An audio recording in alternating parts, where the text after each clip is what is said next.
Well, we've had another high-profile shooting, this time at Central Michigan University. Now, Central Michigan University, of course, is a pretty big campus. It's got about 20,000 students, one of the biggest universities in the country. And it also happens to be in the same place that I live. So I'm literally several blocks away from what happened earlier.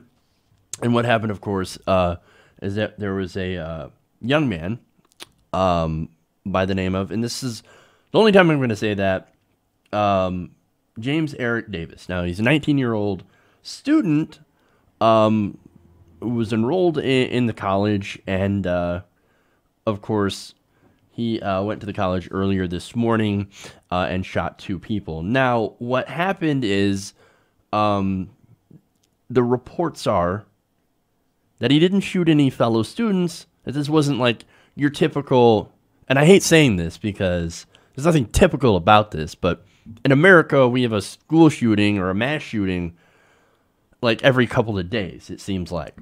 But in this case, this was not a mass shooting. 2 people were confirmed killed, but they were not students of the school.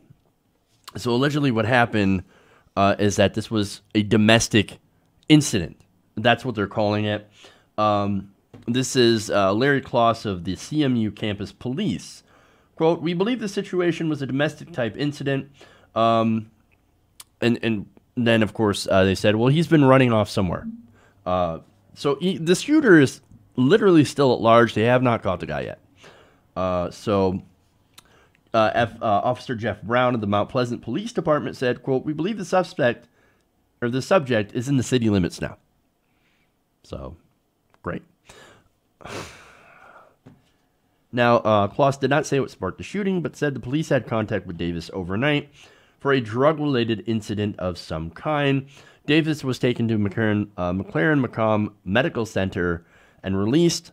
And then, of course, after he was released about 8:30 or 9:30 a.m., that's when he decided to go into the school and shoot those 2 people, which, of course, according to sources, were actually his parents picking him up for spring break.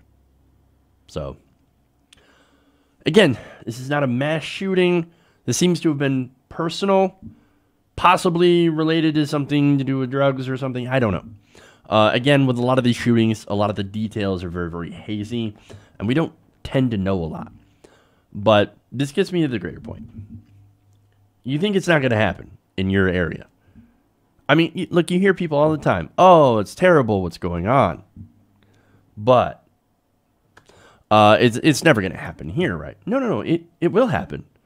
We have more guns than people in this country. Of course it's going to happen.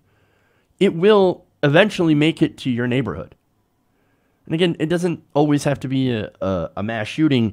It could be something like this, which is still equally devastating. The entire town, most of it is pretty much on lockdown. I mean, there are people in the school that are still in the school. These guys are roaming free around town right now. So that's what's going on here. And again, if you don't think it's going to happen to you, it can definitely happen to you. It can happen anywhere, because in this country, we have so many people that can have access to so many guns. This is why we actually need to do something about it. Hey everybody, thanks for watching this video. If you want to see more like this, please hit the subscribe button below.